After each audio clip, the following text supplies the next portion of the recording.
A new level of fun awaits, and there's no need to be stern. Time to pack away your quarters, man, and kick out the Karens as you settle in for fun at the Next Level Pinball and Arcade Museum, where, once inside, you will not only find one of the largest arcade collections in the country, but also glaring evidence that Darth Maul no longer takes his fight seriously or is suffering from a case of erectile saber dysfunction. It really is a wall-to-wall span of movie memorabilia, autographs, signed vinyl record jackets, lunch pails, sealed and unsealed vintage toys alike, and a variety of other curiosities, backed up by some of the best arcade games throughout the history of gaming, the majority of which are set as free-to-play. Most of the games are in tip-top working order. The Simpsons arcade had an issue with requiring a quarter to get started, but each subsequent credit that you press the button for was free. Also, the Homer character was suffering from joystick drift. Other games requiring payment to play are of the prize variety, such as claw machines or ticket machines.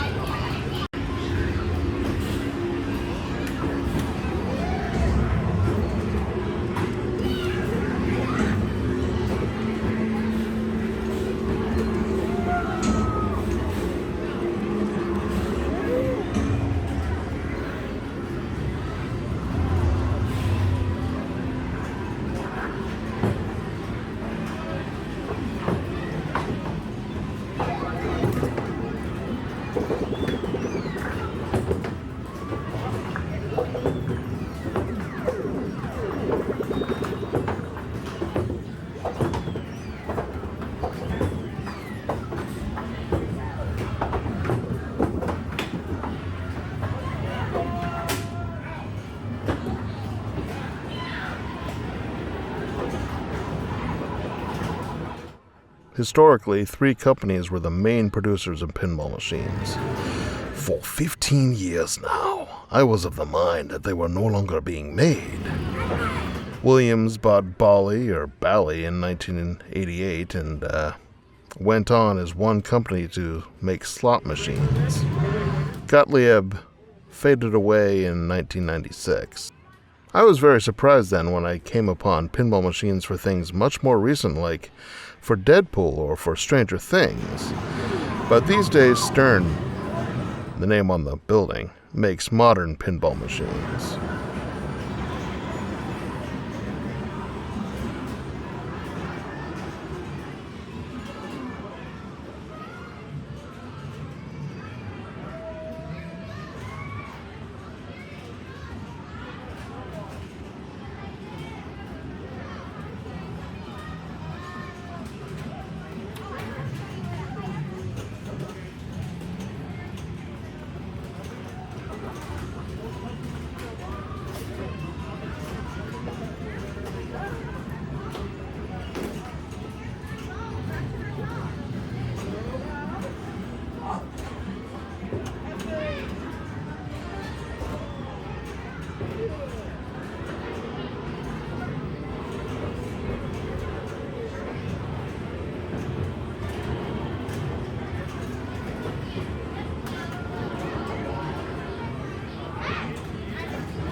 This Nightmare on Elm Street pinball machine is truly awful. There's about nothing inside of it for the ball to bounce off of. I think I actually launched the ball and it went straight to the out zone without me being able to interact with it at all.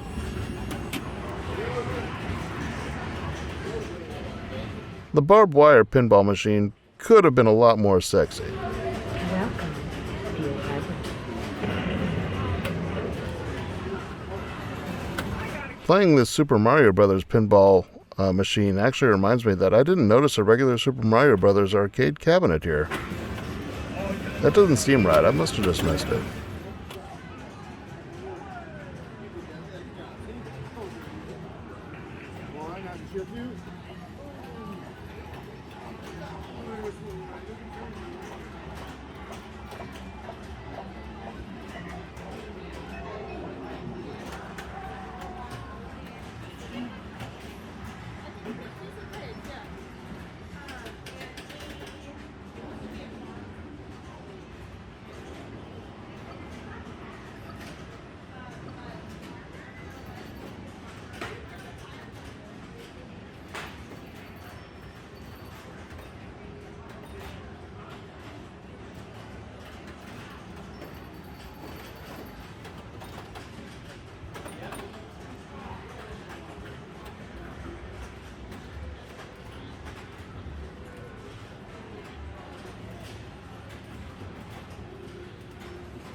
These two cabinets were among the first arcades I had ever played.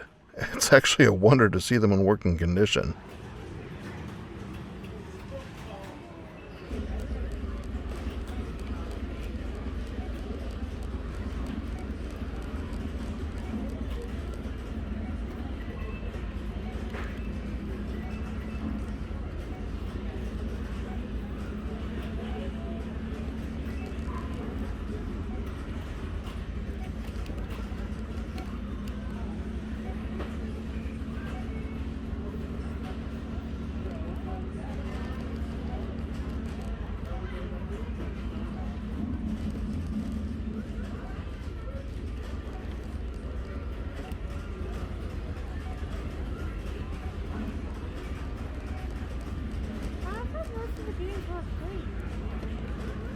The ones that you can win things off of are not.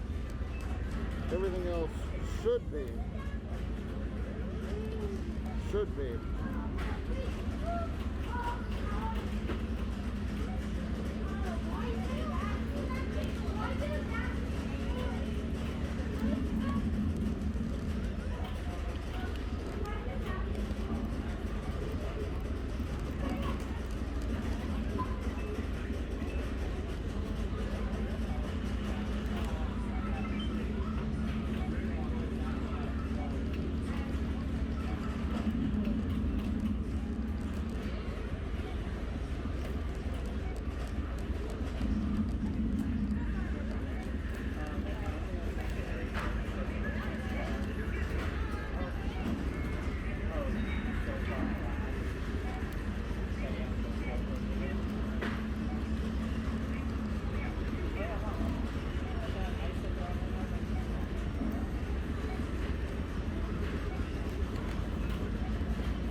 I'm Zoltar.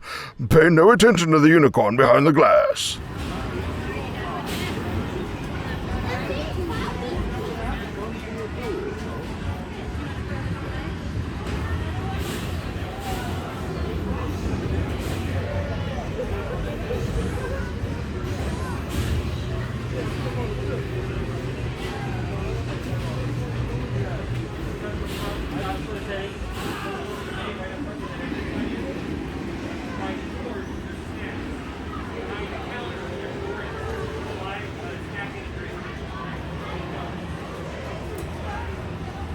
Now this place has a massive variety of machines, including the most delicious machines of all, the snack machines.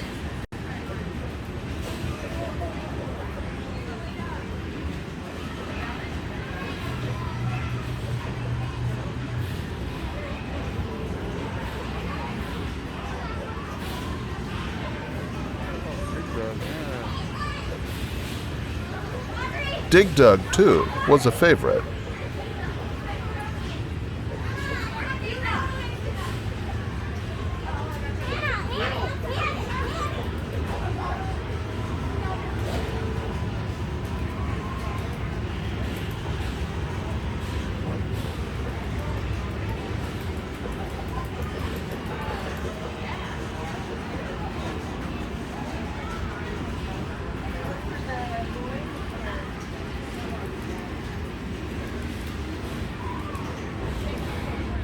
Beat the Monsters, right next to the Moonwalker cabinet.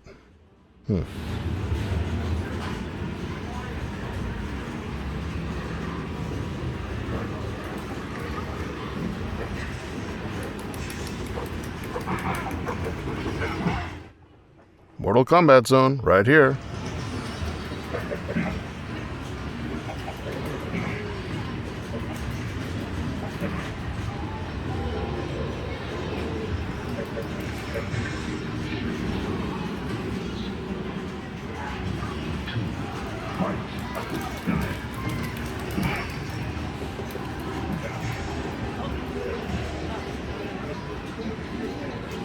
Ooh, I used to love Mr. Do. I would play this like 35 years ago when I was in the hospital. They had an arcade room in the Shriners Hospital. They didn't have much in there, but they did have a Mr. Do machine, and I loved this game. In fact, the place is just absolutely packed with my favorite arcades. And since they're set to free play, well, I have the bargain option of playing them from start to finish.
Obviously to get footage of the arcade, kid.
This gatekeeper has taken a dislike to my filming.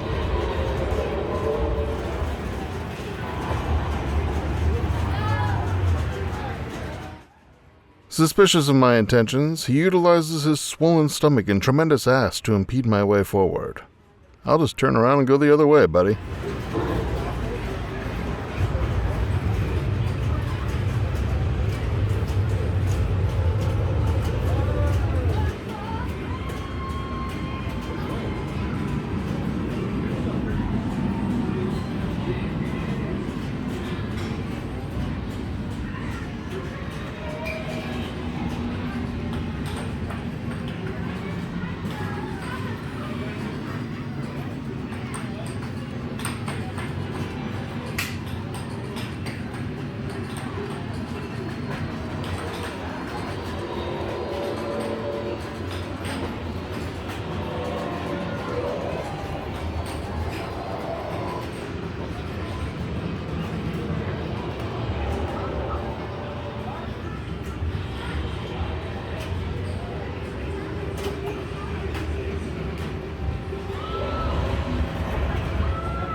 Now, the Addams Family pinball machine is actually ranked as one of the best.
With 20,000 square feet of space to fill, co-owner Jordan Carlson suggested that they are not yet done adding machines.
I don't know if I've ever seen a Street Fighter arcade that preceded the number 2, but here it is now.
Oh, the fabulous Bert and Ernie attraction. Yeah, hey Bert, who's gonna sit on me next? Ernie.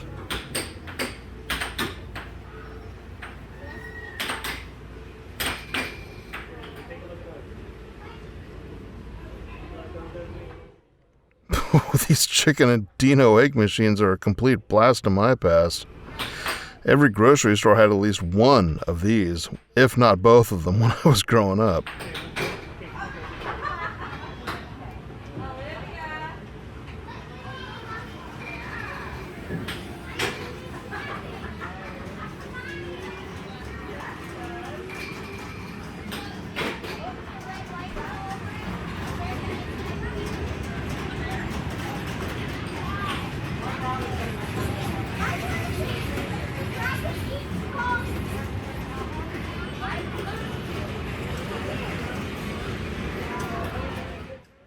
What, no elevator action?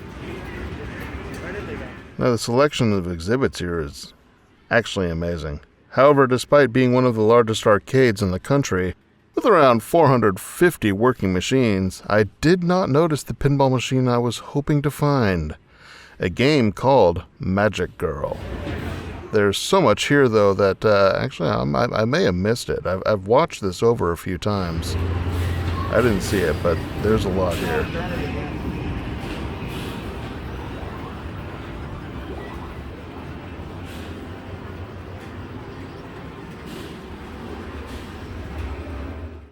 Yeah, no elevator action. I didn't notice a Super Mario Brothers machine.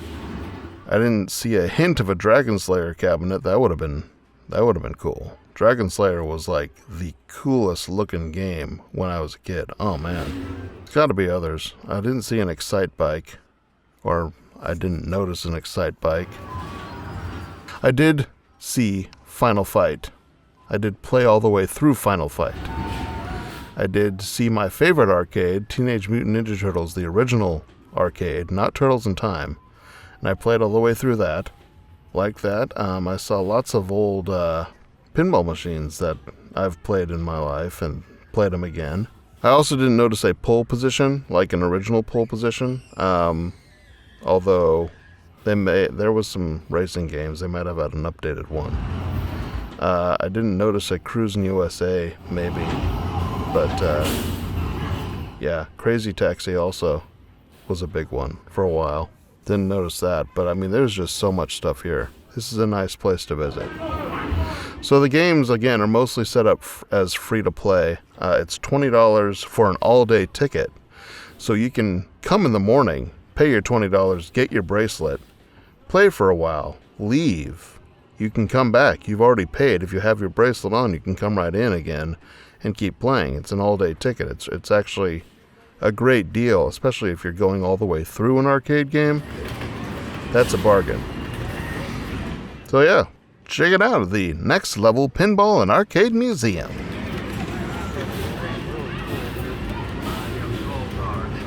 Hello, I'm Zoltar. I wish you'd get out of my face. And so I did.